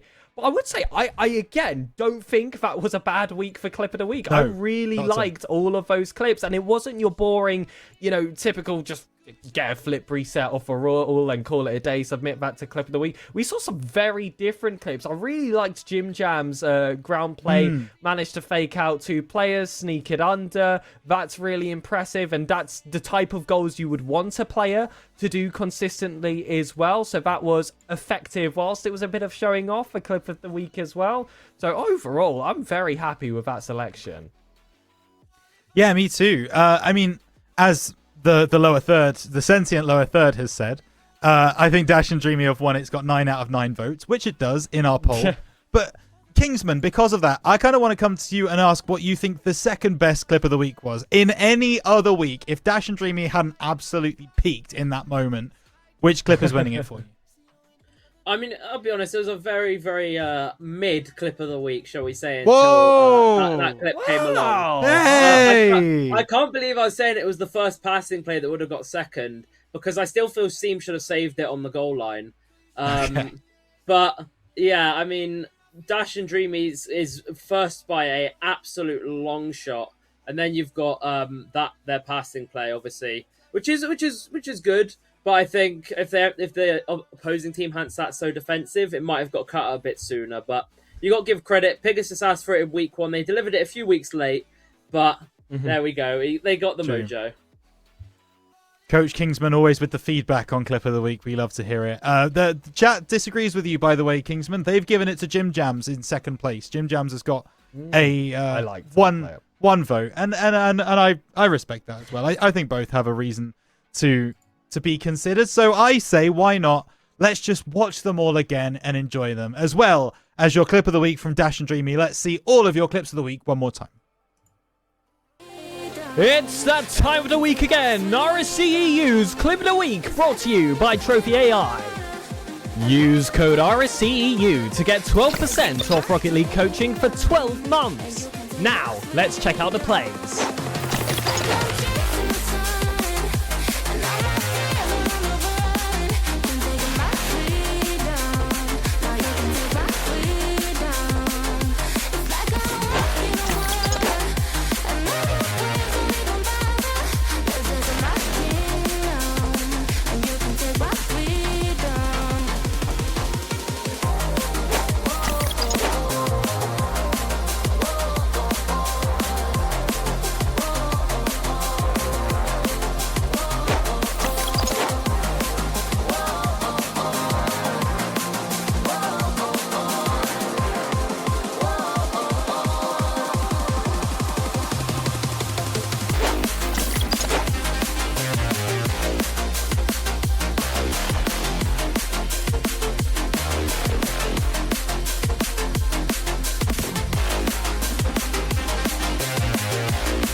just watching through them again, and I completely disregard Kingsman's statement about that being a bad clip of the week. That was excellent.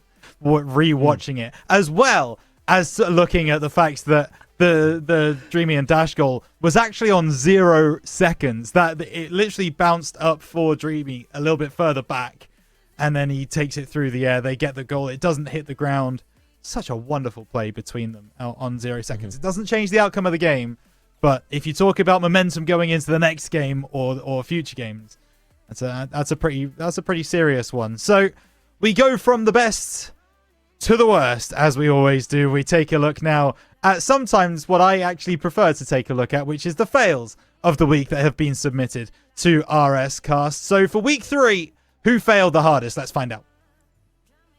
And now we have rsc-eu's fail of the week, brought to you by trophi.ai. Haha, well, if you're on the video this week, you should probably go and buy yourself some coaching under code RSC-EU.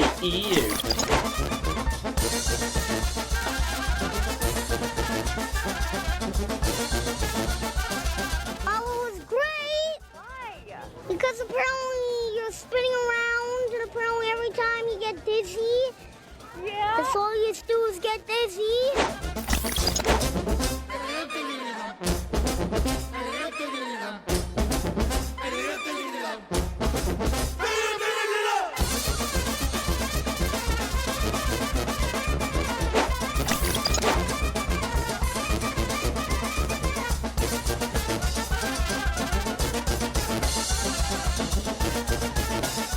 Let me ask you this one time. What master do you serve? What master do I serve? What am I supposed to say? Team Berserkers?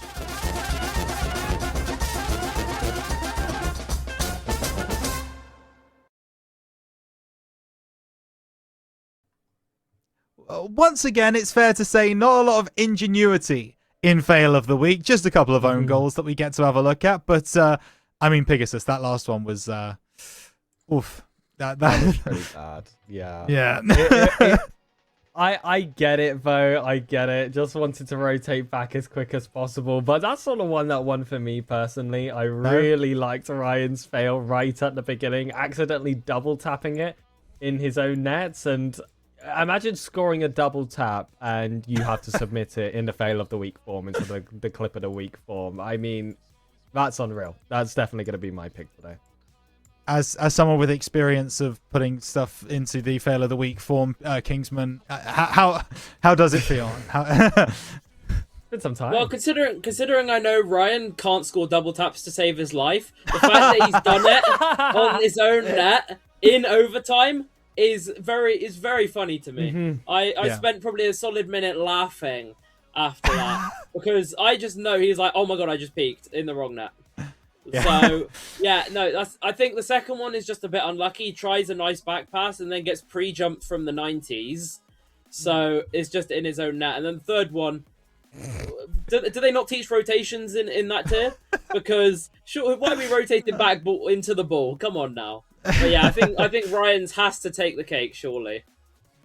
Well, it is doing at the moment, but everyone in chat can change that. There's only about 10 seconds left on the vote, so if you do want to change it, but right now it does seem that Ryan is going to take the win, and I believe he is. Just out of curiosity, chaps, in that Ryan clip, can you give me an idea of what he was actually trying to do? Anybody? Just out of curiosity. I guess, because he thinks he's him. He is so not him. But honestly, well, that was my suspicion. Okay. Either that or clear to corner and just getting the worst first touch imaginable and then just accepting his fate straight afterwards. He would have also been, I believe he was the last man at the time. He did have a teammate rotating just behind him towards back post that couldn't squeeze the goal in. So you're also like panicking in that position when you've already messed up that first touch and all you're thinking is I need to touch it again because there's going to be someone pouncing on me from outside the box. It turns out he was his own biggest enemy in that regard. Did touch the second ball and just didn't think of where to hit it. Okay. Well, let me know your theories in chat as well as we rewatch our fails of the week from the previous week. I'm interested. I'm interested to know. We'll talk through some of the best ones at the end of this. Let's watch them again. And now we have RSC-eu's Fail of the Week, brought to you by trophi.ai. Haha, well, if you're on the video this week, you should probably go and buy yourself some coaching under code RSC-eu.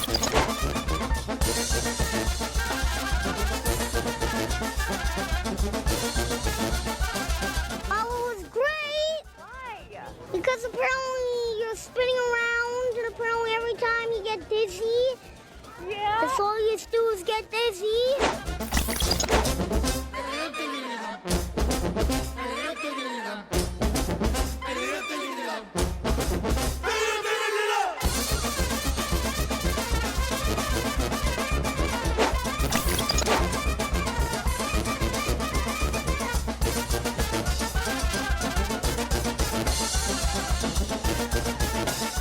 Let me ask you this one time.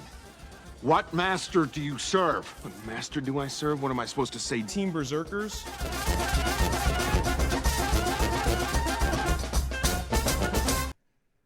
There you go. Your fail of the week goes the way of Ryan. And I think we can pretty much clarify that that was not a psycho attempt. If it was, it's one of the worst psycho attempts I have ever seen in my entire life. And that includes the ones that I've tried in platinum lobbies, boys. That it really does. But we have just had Dash join us, by the way, in chat, who says, did I win clip of the week? Yes, buddy. Yes, you did by quite some distance. Yeah, absolutely ridiculous 0-second goal. Very, very good. Very good work. Right. Let's hand out some awards then. Let's do the last little bit of recapping on week 3 and let's go over to our weekly awards. And yes, of course, as the sentient lower thirds have mentioned, congratulations to the clip and fail of the week. But we've got some more congratulations to hand out. So let's start in Academy tier with your players of the week. And we're going to go for Pegasus. Well, starting off, we got, a Team Serene potential sweep on the way. No, Gav will prevent that in the striker accolade, but we'll still start from the left. Hold on. Wait, full house. Hold on. Full house. Oh. Not quite. We can dream. But David Rave takes your MVP with just over 500 points per game. I guess not. No, never mind. Go on. Flaky. Still full house potential. Great to see Andre mentioned. No, it's not happening. Right. Starting from the left again. MVP will be Flaky, the only player with over 500 points per game. Flaky will also be your finisher with 1.63 goals per game to his name. Cannibal is in silver of MVP with 557 points. Jim Jans is just behind with 454, but it was quite a gap for the goals per game accolade with Rorugi and Yalagut 12 on 1.38 respectively. Andre's the only person to have an over 50% shooting percentage with 53.33%. Crazy of Nexus will take your playmaker with 1.25, followed by Biffy and Rorugi on 1.0 each.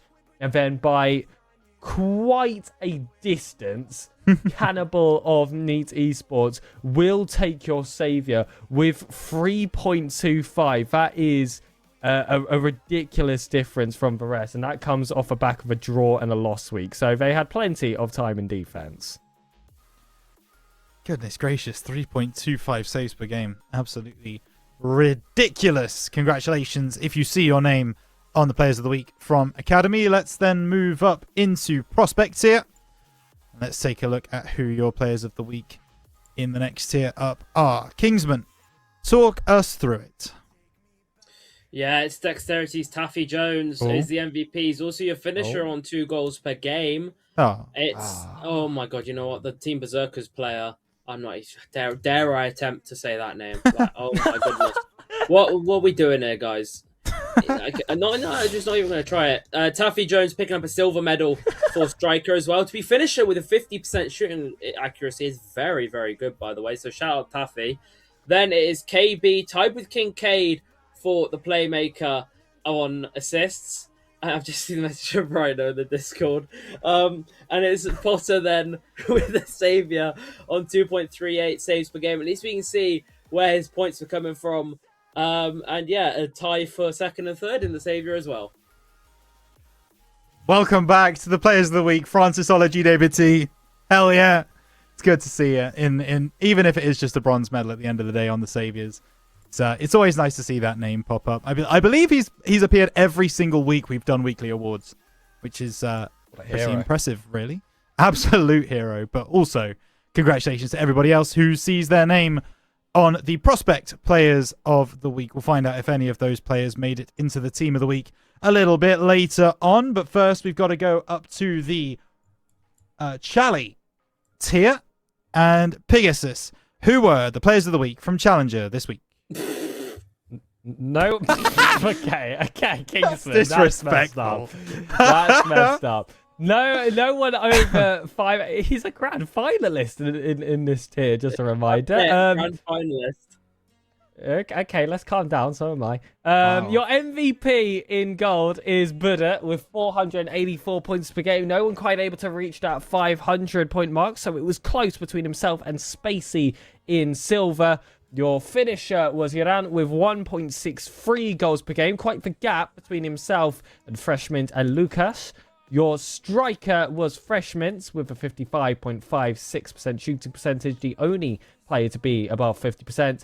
And we've got an FA in Playmaker. It's Lynx with 1.38. I'm curious if he was rostered at the time of those games and went to free agency afterwards, or whether he just managed to come in at the right time. But your saviour was also Aspire's Mr. Poggy on 2.38. A close fight between himself and Spacey yet again, who has been robbed of another gold spot with a 2.25, which he does share alongside Axelos.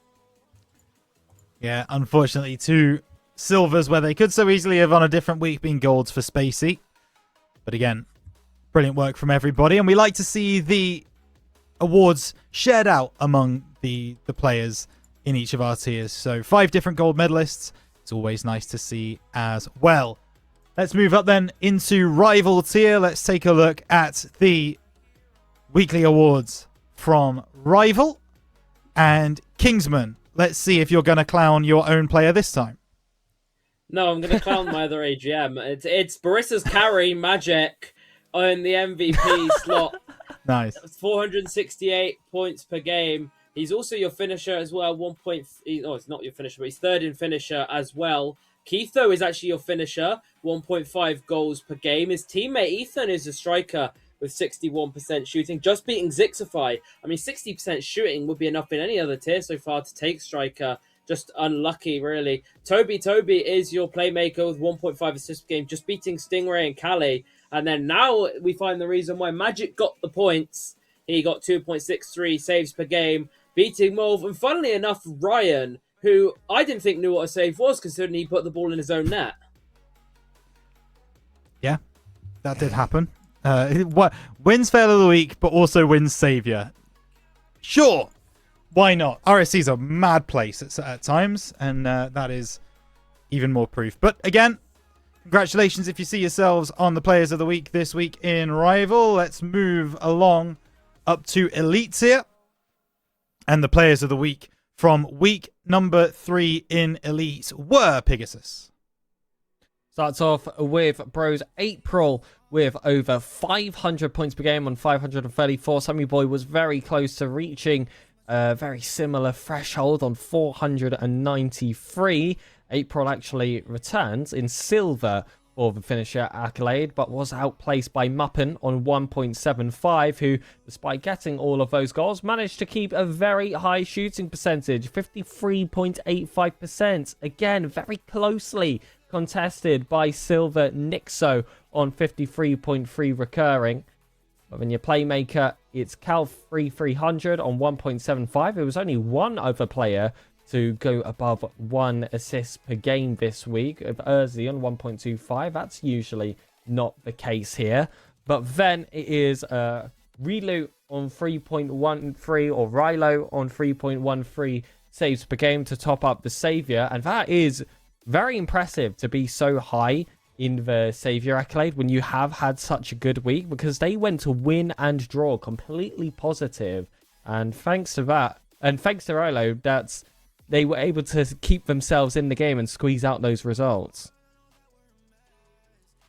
Yep, they absolutely were. And in chat, someone's saying that Rilo might just be a brick wall with over 3 saves per game. I believe it. I truly believe it. As we take a look at our final Players of the Week, our final weekly awards. Of course, we've then got our Team of the Week to announce as well. But last but not least, let's take a look at the Master Weekly Awards. Will Kingsman be saying his own name this week? Let's find out. No!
At least one of these Team of the Weeks, no matter what team is on, no matter what tier he's in. He is an absolutely class player. Yeah, certainly seems to be. And Kingsman, obviously we just kind of mentioned it a little bit with Magic being on your organization, and you're saying that he's probably the best player on that team. Would you say that? Yeah, he was rival pick 1 for a reason. Absolutely brilliant player. We got rival pick 1 to make sure we got Magic, and yeah, he's absolutely worth his weight in gold, as we can see picking up a Team of the Week. Also, Slayer Crime, I'm pretty sure, as we said in the behind the scenes, was the only obvious pick out of all of these, considering he was basically getting 3 gold weekly awards, but all players very much deserving of their respective awards this week.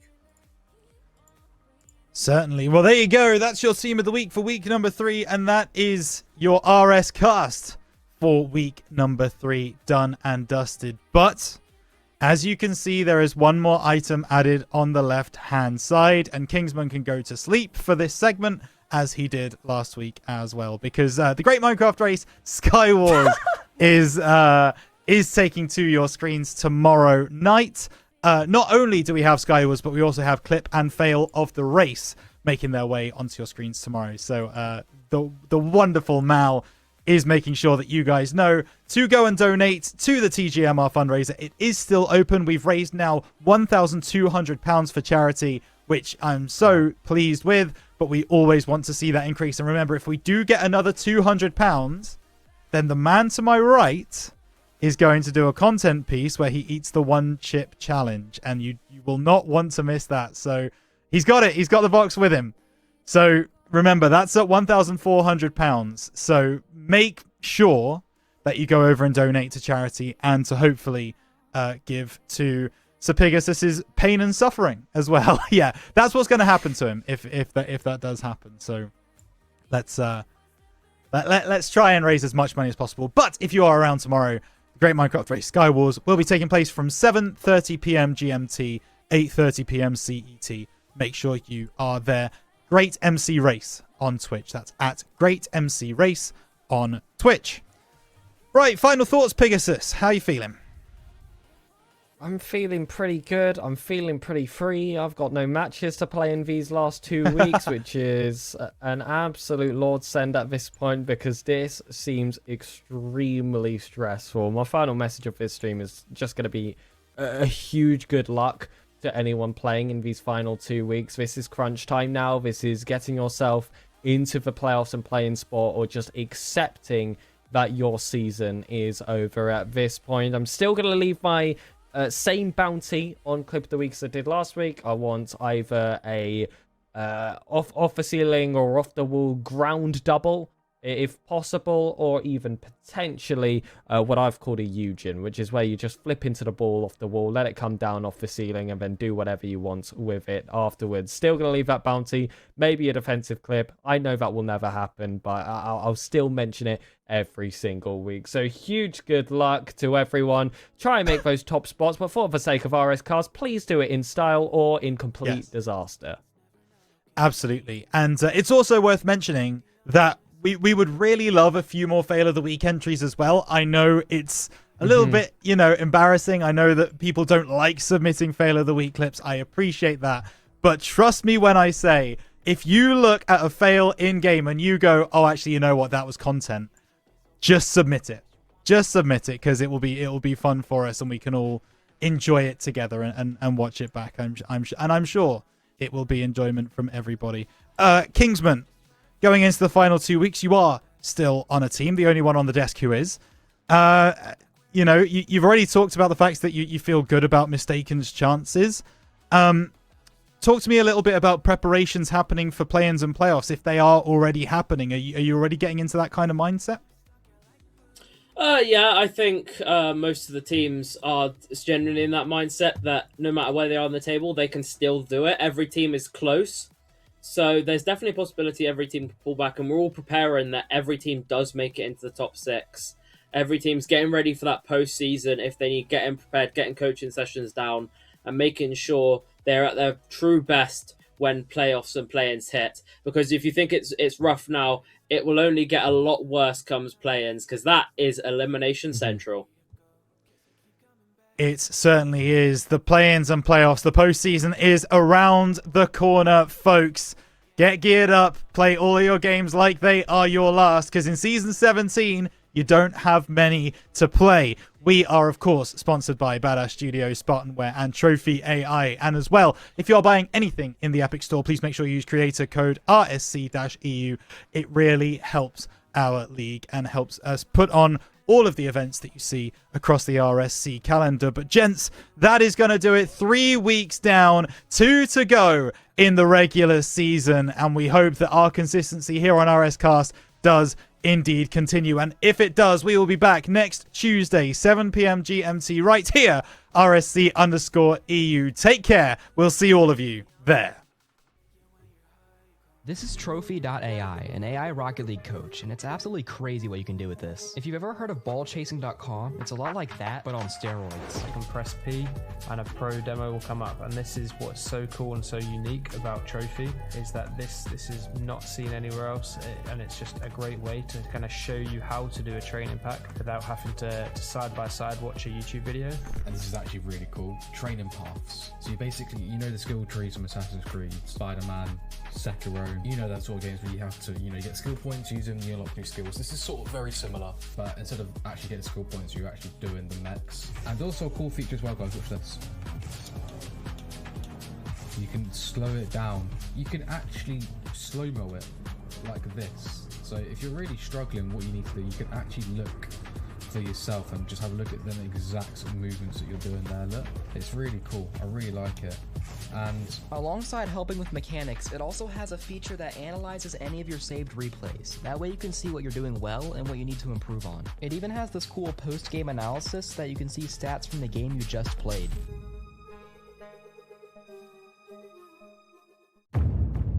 This isn't just merch.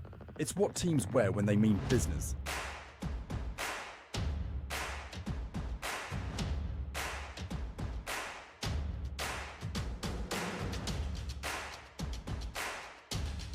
Every stitch, every print, every detail, made to perform.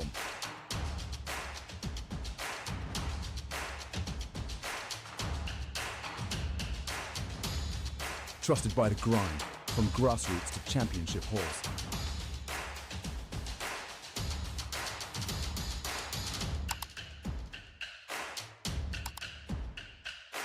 Build your team store. We're the brand that wins.